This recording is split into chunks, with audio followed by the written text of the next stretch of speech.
Subscribe my YouTube channel Math with Sufyan। जी अस्सलाम वालेकुम। जी हमारा टॉपिक है एक्सरसाइज 1.18, लेकिन उससे पहले कुछ डेफिनेशंस हैं वो देखते हैं। अच्छा जी, there are two kinds of proportion. Proportion की दो इकसाम है, पहला है डायरेक्ट प्रोपोर्शन और दूसरा है इन्वर्स प्रोपोर्शन। डायरेक्ट प्रोपोर्शन क्या है कि it is a relation in which increase या डिक्रीज़ वन क्वांटिटी, जैसे कि इस तरह का रिलेशन जिसमें एक मकदार बढ़े या कम हो, causes proportional increase decrease in the other quantity, यानी कि इस तरह का ताल्लुक जिसमें एक मकदार के बढ़ने या कम होने से दूसरी मकदार क्या हो, वो भी बढ़े या कम हो। ठीक है, या एक मकदार बढ़े तो दूसरी मकदार भी उसकी वजह से बढ़े, या एक मकदार कम हो तो उसकी वजह से दूसरी मकदार भी कम हो, तो ये आपके पास डायरेक्ट प्रोपोर्शन होगा। उर्दू में कहते हैं तनासब रास्त। यानी कि if we increase the number of eggs, अगर हम अंडों की तादाद को बढ़ा देंगे, देन फिर क्या होगा, the cost of eggs well increase, तो अंडों की कीमत भी बढ़ेगी अगर हम अंडों की तादाद को बढ़ाएंगे। यानी कि अगर एक अंडा 20 रुपये का है तो आपने अंडों की तादाद को बढ़ा दिया तो उसकी कीमत भी ज़्यादा होगी फिर। तो ये डायरेक्ट प्रोपोर्शन है। और इसी तरह अगर किसी एक मकदार को आप कम करें, उसकी वजह से दूसरी मकदार भी कम हो, तब भी ये आपका डायरेक्ट प्रोपोर्शन होगा। ठीक है।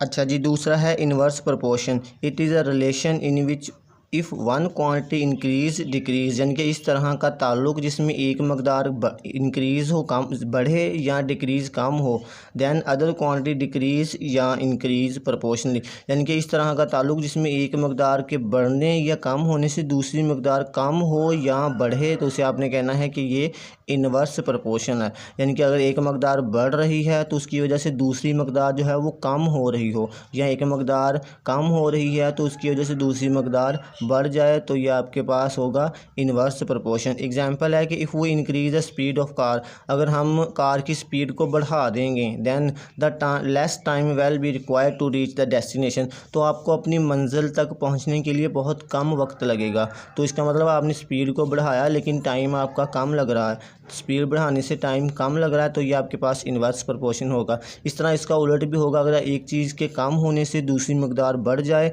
तब भी ये आपका इन्वर्स प्रोपोर्शन होगा। अच्छा जी, हमारी जो एक्सरसाइज का मेन टॉपिक है वो है कंपाउंड प्रोपोर्शन। यानी कि कंपाउंड प्रोपोर्शन होता क्या है, द रिलेशनशिप बिटवीन टू और मोर प्रोपोर्शन, यानी कि ये दो या दो से ज़्यादा प्रोपोर्शन के दरमियान ताल्लुक़ होता है, इसे आप कहते हैं is known as compound proportion. यानी कि आपके पास दो या दो से ज़्यादा प्रोपोर्शंस होंगे तो उसके दरमियान जो ताल्लुक़ बनेगा उसे हम कहते हैं कंपाउंड प्रोपोर्शन। वो जो प्रोपोर्शन होता है वो डायरेक्ट प्रोपोर्शन भी हो सकता है और इन्वर्स प्रोपोर्शन भी। चलें अब एक्सरसाइज के क्वेश्चन देखते हैं। क्वेश्चन नंबर 1 है 30 मैन रिपेयर आ रोड, यानी कि 30 आदमी एक रोड की मरम्मत करते हैं इन 56 डेज़, 56 दिनों में, बाई वर्किंग 6 आवर डेली, और वो रोज़ाना 6 घंटे काम करते हैं। ठीक है। अब पूछा उसने कि हाउ मैनी डेज़, कितने दिनों में, यानी कि आपने डेज़ फाइंड करने हैं। 45 man well repair the same road, यानी कि आपसे पूछा है कि कितने दिनों में 45 आदमी उसी रोड को मरम्मत करेंगे, बाई वर्किंग 7 आवर्स डेली, अगर वो 7 घंटे रोज़ाना काम करें तो। ठीक है, यानी कि आपने डेज़ फाइंड करने हैं। अच्छा जी, आपने नंबर ऑफ़ डेज़ फाइंड करने हैं, तो पहले मैं इधर लिख लेता हूँ, फ़र्ज़ कर लेता हूँ, let the number of days be x, यानी कि जो चीज़ आपने फाइंड करनी है उसको मैं किसी वेरिएबल यानी एक्स का नाम दे दिया कि वो नंबर ऑफ़ डेज़ जो हैं वो एक्स हैं। ठीक है। तो अब आपने पहले डेज़ फाइंड, यानी कि आपने डेज़ फाइंड करने हैं, तो पहले मैं डेज़ लिखूंगा सबसे पहले। ठीक है, आपने कोशिश करनी है डेज़ को पहले लिखें, यानी कि जो चीज़ आपने फाइंड करनी है। ठीक है। और दूसरी चीज़ आपके पास क्या थी, ये है रेशो का साइन। ठीक है, दो ये डॉट लगे हैं जो, उसके बाद डेज़ हैं, इसके बाद मैन आपके पास गिवन है। ठीक है, तीसरी रेशो में लूँगा आवर्स, यानी कि आपके पास घंटे गिवन है। ठीक है, पहले आपके पास डेज़ कितने थे, ठीक है 56 डेज़ थे, और आदमी कितने थे आपके पास 30 आदमी, और वो कितने घंटे काम करते थे 6 घंटे। बाद में आपने डेज़ एक्स यानी कि उसको नाम दे दिया, वो फाइंड करने हैं। जब आदमियों की तादाद कितनी हो गई थी 30 से 45 हो गई, और फिर वो कितने घंटे काम करते थे 7 घंटे। ठीक है, तो अब मैंने इनका रिलेशन बताना है कि वो डायरेक्ट होगा या इन्वर्स होगा। यानी कि ये जो सिंबल है ना, ऊपर की तरफ तीर होता है ये वाला, ये आपने याद रखना है, ये डायरेक्ट प्रोपोर्शन के लिए होता है, और जो ये नीचे की तरफ सिंबल तीर का होता है ये इन्वर्स प्रोपोर्शन के लिए होता है। और ये जिसके साथ ये वेरिएबल होगा, यानी जो चीज़ आपने फाइंड करनी होगी वो आपने याद रखना है, इसको आपने डायरेक्ट प्रोपोर्शन ही रखना है, ठीक है। अब इसका और इसका, डेज़ का और मैन का रिलेशन देखना है आपने कि वो डायरेक्ट होगा या इन्वर्स होगा, ठीक है, डेफिनेशन को याद रखते हुए। अब देखें 30 आदमी हैं, वो 50 दिनों में कोई काम मुकम्मल करते हैं, ठीक है। अब देखें आदमियों की तादाद ज़्यादा हो गई है, तो अब वो कम दिनों में काम मुकम्मल करेंगे, 56 दिनों में तो नहीं करेंगे, ठीक है। इसका मतलब आदमियों की तादाद बढ़ने से दिनों की तादाद कम होगी। एक चीज़ बढ़ी है दूसरी कम हुई है, तो इसका मतलब ये आपका इन्वर्स रिलेशन होगा, ठीक है, इन्वर्स प्रोपोर्शन होगा। याद रखना ये तीर जो है ना, अगर आपने गलत लगाए तो आपकी आंसर ठीक नहीं आएगा, ठीक है। ये बड़े इंपॉर्टेंट हैं ये साइन जो हैं ये प्रोपोर्शन के, ठीक है। अब देखें इसका आवर्स का और डेज़ का रिलेशन देखते हैं। देखें 6 घंटे एक दिन में 6 घंटे काम करते हैं तो 56 दिनों में को मुकम्मल होता है। वही काम अगर 7 घंटे यानी कि 1 घंटा बढ़ गया है अब, तो वो 56 दिनों में तो नहीं होगा, यानी कि वो आपका कम दिनों में होगा, क्योंकि आपने घंटों की तादाद को बढ़ा दिया है। तो इसका मतलब घंटों की तादाद बढ़ने से कम दिन लगेंगे, तो ये भी आपका इन्वर्स प्रोपोर्शन होगा, ठीक है। ये आपने याद रखना है, ठीक है।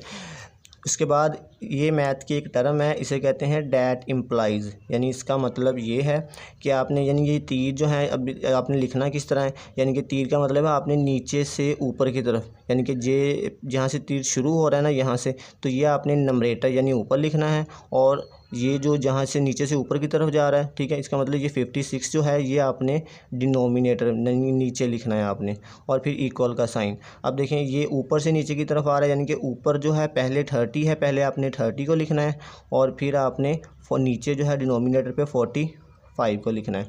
और जहाँ पे तीर जो है ऊपर से नीचे की तरफ आ रहा है, यानी कि जहाँ से शुरू हो रहा है वो आपने नंबरेटर के तौर पे लिखना है, उसको ऊपर लिखना है, यानी कि 6 को आपने मल्टीप्लाई 6 को ऊपर लिखना है और 7 को नीचे लिखना है, ठीक है।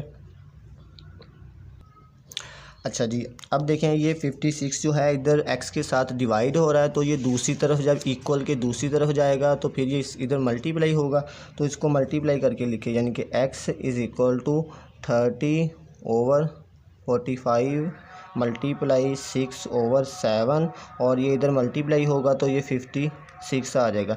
अब आपको जैसे मुनासिब लग रहा है आप कटिंग कर सकते हैं, जो कटिंग हो सकती है, यानी एक नंबर से ही कटिंग करनी है। जैसे कि ये 7 है, ये इससे कट जाएगा, तो 7 एक बार 7 और 8 के साथ होगा तो ये 8 7 56 आ जाएगा। अब इन दोनों की कटिंग कर लें, आप इन दोनों की भी कर सकते हैं, ठीक है, क्योंकि इन दोनों की 3 से हो जाएगी, इन दोनों की 5 से करें तो ये आपका 5 से करें 6 आ जाएगा, इसकी 5 से करेंगे तो 9 आ जाएगा।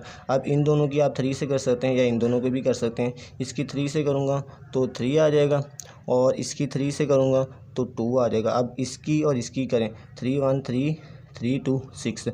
अब बाकी जो बचे हैं इनको आपस में मल्टीप्लाई कर दें, यानी कि 8 2 और 2, 8 को 2 से करें 16, 16 को 2 से करें तो 32, यानी कि x जो आया वो क्या आया आपके पास 32 डेज़, ठीक है।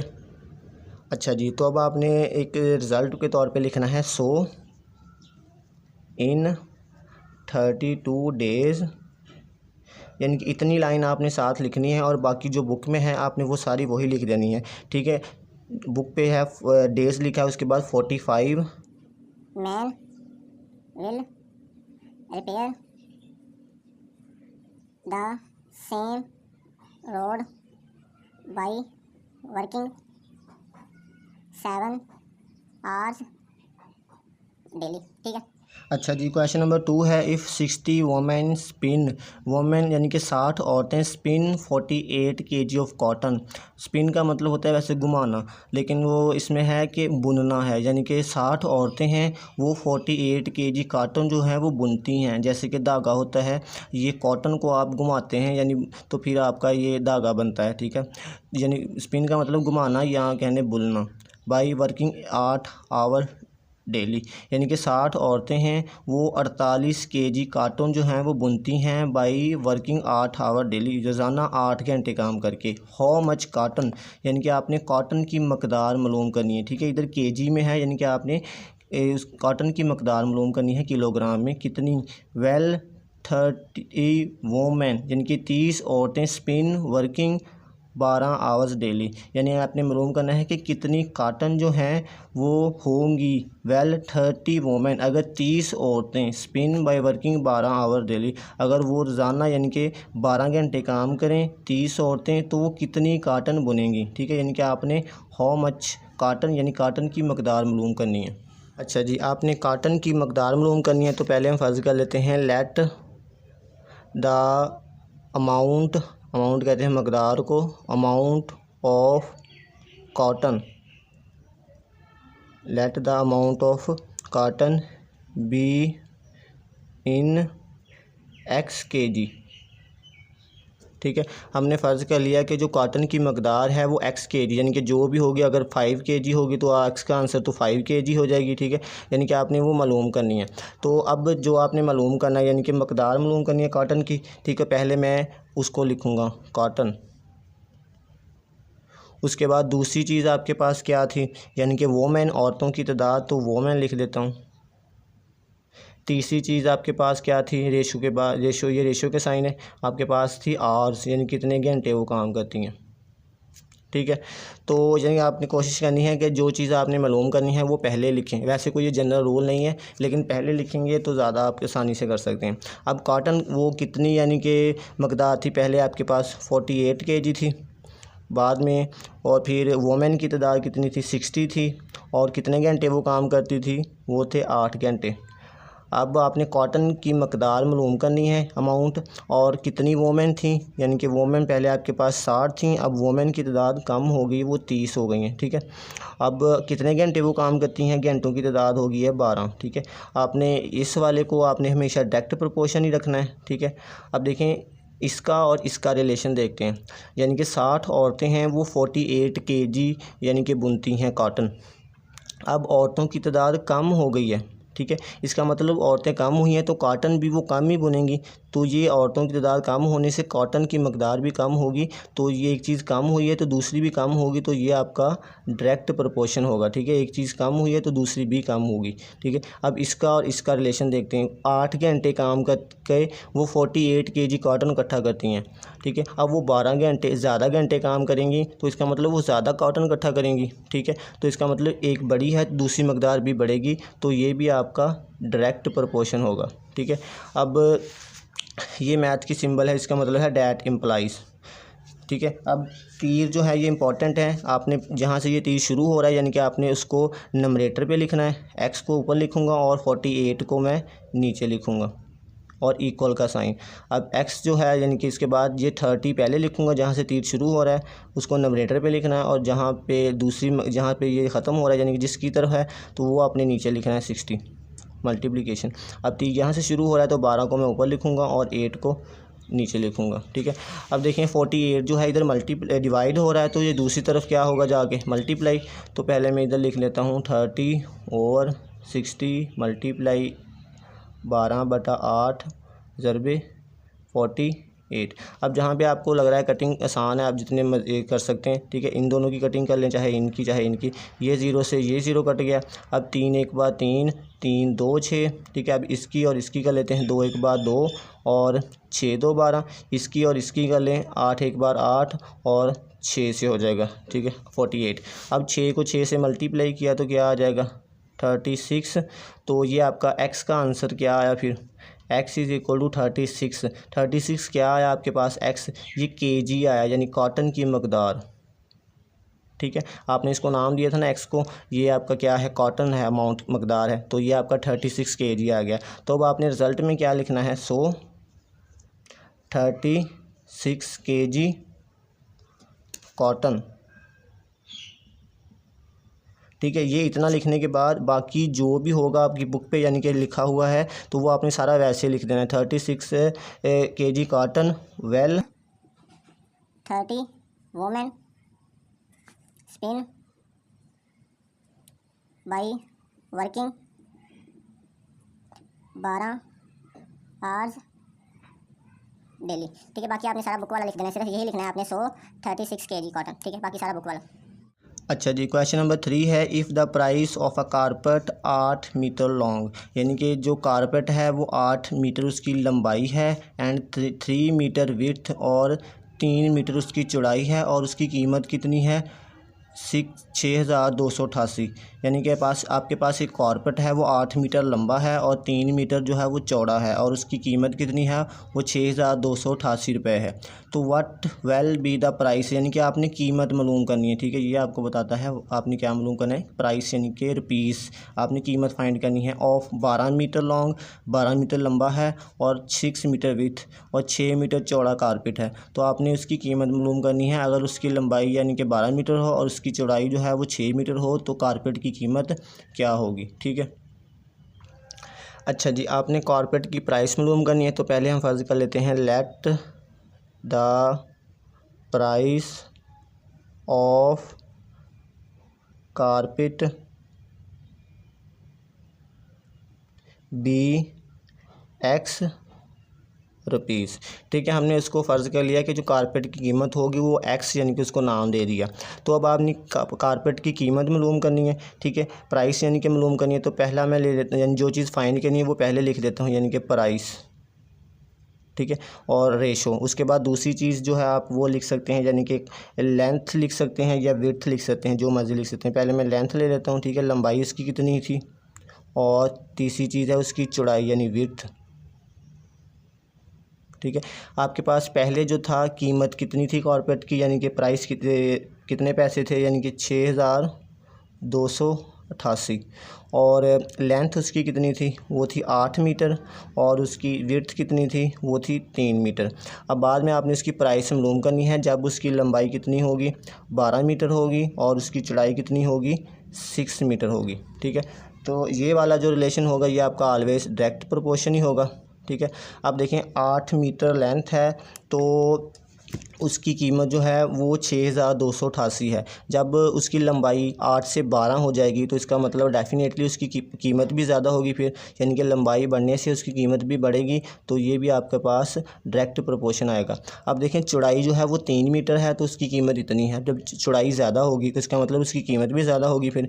तो ये भी आपका डायरेक्ट प्रोपोर्शन हो गया, यानी कि इसका और इसका रिलेशन देखा है मैंने, फिर पहले इन दोनों का देखा, फिर इसका और इसका देखा है। ठीक है, अब मैथ की वो सिंबल यूज़ करते हैं, इसका मतलब है डैट इम्प्लाइज, यानी इसके बाद ये जो आया इसका मतलब ये है।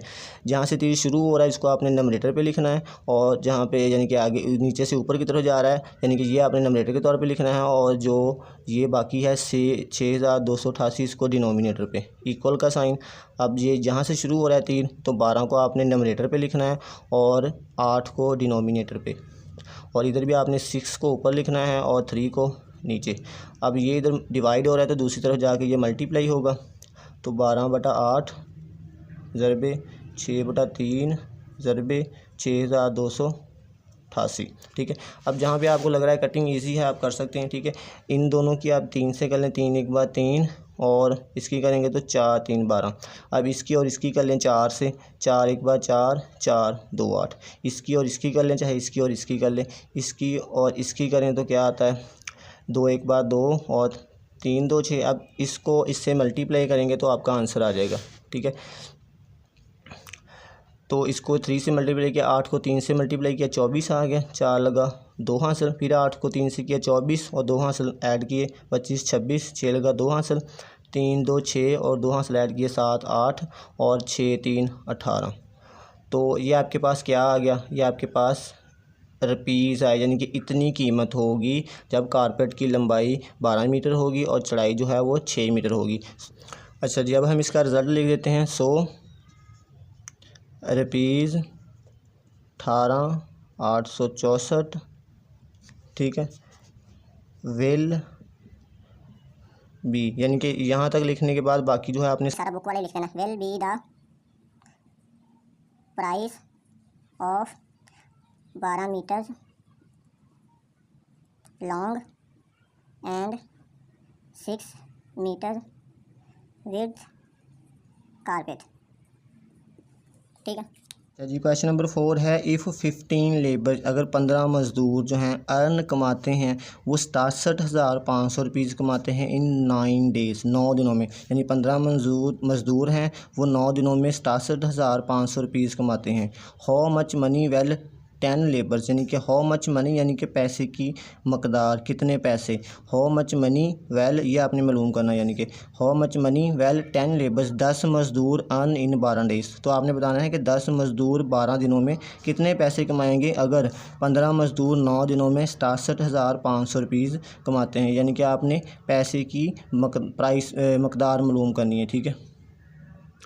अच्छा जी, जो चीज़ आपने मालूम करनी है पहले इसको फ़र्ज़ कर लेते हैं। लेट द मनी, यानी कि आपने पैसे मालूम करने कितने कमाएंगे। मनी बी एक्स रुपीज़, ठीक है। हमने उसको नाम दे दिया एक्स का कि जितने पैसे वो कमाएंगे, ठीक है। पैसे आपने मालूम करने थे, उसको मैंने एक्स का नाम दे दिया। आपने यानी कि पैसे मालूम करने हैं, ठीक है, यानी कि रुपीज़ मालूम करने हैं। तो पहले मैं रुपीज़ को लिखता हूँ और उसके बाद दूसरी चीज़ आपके पास क्या थी, वो थी लेबर यानी कि मज़दूर, वो लिख देता हूँ LABOURER, लेबर्स, ठीक है। आपके पास मज़दूर थे। और तीसरी चीज़ आपके पास क्या थी, वो थी आपके पास डेज़ यानी कि दिनों की तादाद। यानी कि पहले आपके पास वो कितने पैसे कमाते हैं, 67,500 रुपीज़ कमाते हैं। लेबर कितने थे आपके पास, वो थे 15 लेबर। और कितने दिनों में कमाते थे वो थे 9 दिनों में। अब आपने रुपीज़ यानी कि मालूम करने हैं कितने कमाएंगे। अगर मज़दूर जो हैं वो आपके पास कितने हो जाएं, 10 हो जाएं, और दिनों की तादाद कितनी हो जाए, वो 12 हो जाए, ठीक है। तो अब आपने इसका रिलेशन बताना है। ये तो जिसको आपने मालूम करना है वो ऑलवेज़ डायरेक्ट प्रोपोर्शन होगा, ठीक है। अब इसका और इसका रिलेशन देखें। अगर 15 मज़दूर जो हैं वो इतने पैसे कमाते हैं, तो इसका मतलब जो 10 मज़दूर कम हो गए हैं अब मज़दूर, तो वो इतने पैसे तो नहीं कमाएंगे, वो इससे कम पैसे कमाएंगे। तो ये एक चीज़ लेबर कम हुए हैं तो रुपीज़ की तादाद भी कम होगी। तो ये आपका डायरेक्ट प्रोपोर्शन होगा, ठीक है। अब देखें इसका और इसका रिलेशन। 9 दिनों में इतने पैसे कमाते हैं, तो अगर उनको दिन ज़्यादा मिल जाए तो वो ज़्यादा पैसे कमाएंगे। तो दिनों की तादाद बढ़ने से रुपीज़ की तादाद भी बढ़ेगी। तो ये भी आपका डायरेक्ट प्रोपोर्शन होगा, ठीक है। अब इसको लिखना है, इसका मतलब है डैट इम्प्लाइज। और पहले आपने एक्स को लिखना है नंबरेटर पे जहाँ से 30 शुरू हो रहा है, और इसको डिनोमिनेटर पे 67500 इक्वल का साइन। अब आपने 10 को नंबरेटर पे लिखना है और 15 को नीचे। मल्टीप्लिकेशन 12 को आपने ऊपर लिखना है और 9 को नीचे लिखना है, ठीक है। अब इधर ये डिवाइड हो रहा है तो दूसरी तरफ जाके ये मल्टीप्लाई होगा। 10/15 ज़रब 12/9 ज़रब 67500। अब कटिंग कर लें जहाँ तक आपको आसान लगे, ठीक है। इन दोनों की 5 से कर लें, 5 2 10, 5 3 15। इसकी और इसकी कर लें, 3 1 बार 3, और ये 4 3 12, ठीक है। अब और तो शायद कटिंग नहीं होगी, तो आप सिंपली इनको मल्टीप्लाई करें और 9 से डिवाइड, इसको मल्टीप्लाई करें और 9 से डिवाइड कर दें। अच्छा जी, मल्टीप्लाई करते हैं। 2 × 4 × 6 7 5 00 डिवाइड बाई 9। पहले इन तीनों को मल्टीप्लाई करता हूँ। 4 को 2 से किया 8 आ गया। अब मैं 6 7 5 00 को 8 से मल्टीप्लाई करता हूँ तो क्या आएगा, 8 0 0 8 0 0 8 45 0 लगा 4 हासिल, 8 7 50 55 59 60 0 लगा 6 हासिल, 8 6 48 49 50 55 53। तो ये आ जाएगा 5 4 और बाकी 3 4 0 7 1 2 3 4, डिनोमिनेटर में आ जाएगा 9, ठीक है। अब इसकी कटिंग करें अगर तो हो रही है, ठीक है, नहीं हो रही तो आप सिंपली इसको डिवाइड कर दें। देखें ये 9 है तो 9 को अगर इससे कटिंग करूँगा तो ये 9 को 6 से हो जाएगा, 9 6 54, ठीक है। और बाकी साथ इसके 0 आ जाएंगे, 1 2 3 4 1 2 3 4। तो ये आपका x क्या आया फिर, x इज़ इक्वल टू, ये आ गया 60,000 रुपीज़, ठीक है। अच्छा जी, अब आपने रिज़ल्ट लिखना है 100 रुपीज़ 60,000, ठीक है। ये लिखने के बाद बाकी आपने सारी बुक वाली स्टेटमेंट ही लिखनी है, ठीक है। 60,000 रुपीज़ या money will 10 labour earn in 12 days, ठीक है। तो रुपीज़ 60,000 जो पैसे हैं वो क्या होंगे, 10 मज़दूर जो हैं वो 12 दिनों में कमाएंगे, ठीक है। अच्छा जी, क्वेश्चन नंबर 5 है 70 मैन यानी कि 70 आदमी can complete a wall of 150 metre long in 12 days, यानी कि 70 आदमी हैं जो वो 150 मीटर लंबी दीवार है उसको 12 दिनों में मुकम्मल करते हैं। तो हाउ मैनी मैन यानी कि आपने आदमियों की तादाद मालूम करनी है। How many man will complete the wall यानी कितने आदमी दीवार को मुकम्मल करेंगे ऑफ 600 मीटर, यानी कि 600 मीटर लंबी दीवार है 30 दिनों में कितने आदमी मुकम्मल करेंगे, यानी कि आपने आदमियों की तादाद मालूम करनी है। ठीक है, अपने आदमियों की तादाद मालूम करनी है तो पहले मैं फ़र्ज़ कर लेता हूँ let the number of man B x. ठीक है, आदमियों की तादाद को मैंने एक्स कह दिया। ठीक है, अब जो चीज़ आपने मालूम करनी है यानी आदमियों की तादाद मालूम करनी है पहले, यानी कि पहले मैं मैन लिखता हूँ। ठीक है, अब रेशो, उसके बाद और क्या आपके पास गिवन चीज़ है, यानी कि लंबाई गिवन है। ठीक है, तो मैं लेंथ लिख देता हूँ इसकी जगह, यानी कि आपके पास लंबाई है इतने मीटर है। और तीसरी चीज़ आपके पास है दिनों की तादाद। ठीक है, वो कितने दिनों में यानी कि मुकम्मल करेंगे, डेज़। तो आपके पास आदमी कितने हैं पहले केस में, यानी कि 70 हैं, और दीवार की लंबाई कितनी है आपके पास, वो 150 मीटर है, और कितने दिनों में करते हैं, वो 12 दिनों में। तो अब आपने आदमियों की तादाद यानी कि ये मालूम करनी थी। ठीक है, तो जो दीवार थे उसकी लंबाई कितनी हो गई थी, वो 600 मीटर हो गई थी, और डेज़ कितने थे, 30 डेज़। तो अब इसका ना हम वो लगाते हैं प्रोपोर्शनल, यानी कि कौन सा आएगा, डायरेक्ट या इन्वर्स। ये तो ऑलवेज डायरेक्ट ही रहेगा, यानी कि जो आपने फाइंड करना होता है। ठीक है, अब देखें 150 मीटर लंबी दीवार है वो 70 आदमी यानी कि बनाते हैं, तो 600 मीटर लंबी दीवार जो है वो 70 तो नहीं बनाएंगे, ज़्यादा ही बनाएंगे, यानी कि दीवार की लंबाई बढ़ने से आदमियों की तादाद भी बढ़ेगी, तो ये आपका डायरेक्ट प्रोपोर्शन होगा। अब देखें 12 दिनों में इसका और इसका रिलेशन देखते हैं। 12 दिन है एक काम को वो 70 आदमी करते हैं 12 दिनों में।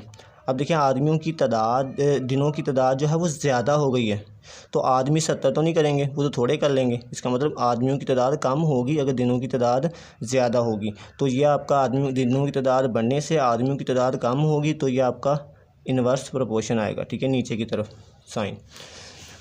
अब मैथ की वही टर्म डैट इम्प्लाइज, यानी इसका मतलब ये जो मैं इसके बाद ये लिख रहा हूँ इसका मतलब ये है। ठीक है, पहले आपने एक्स को लिखना है और नीचे आपने 70 इक्वल, फिर आपने तीर जहाँ से शुरू हो रहा है 600 को ऊपर लिखना है और 150 को नीचे, मल्टीप्लाई 12 को ऊपर लिखना है और 30 को नीचे। अब 70 जो है 70 इधर डिवाइड हो रहा है तो दूसरी तरफ जाके ये मल्टीप्लाई होगा, तो 600 मल्टीप्लाई 150 डिवाइड ज़रबे 12 तकसीम 30 ज़रबे 70।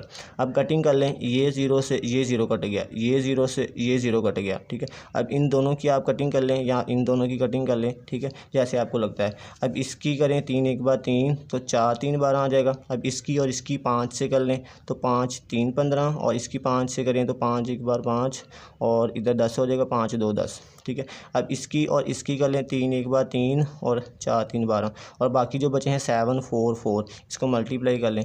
4 को 4 से किया 8 आ जाएगा, 8 को 7 से करूँगा तो 56 आ जाएगा। Man will complete the wall of length 600 metre in 30 days.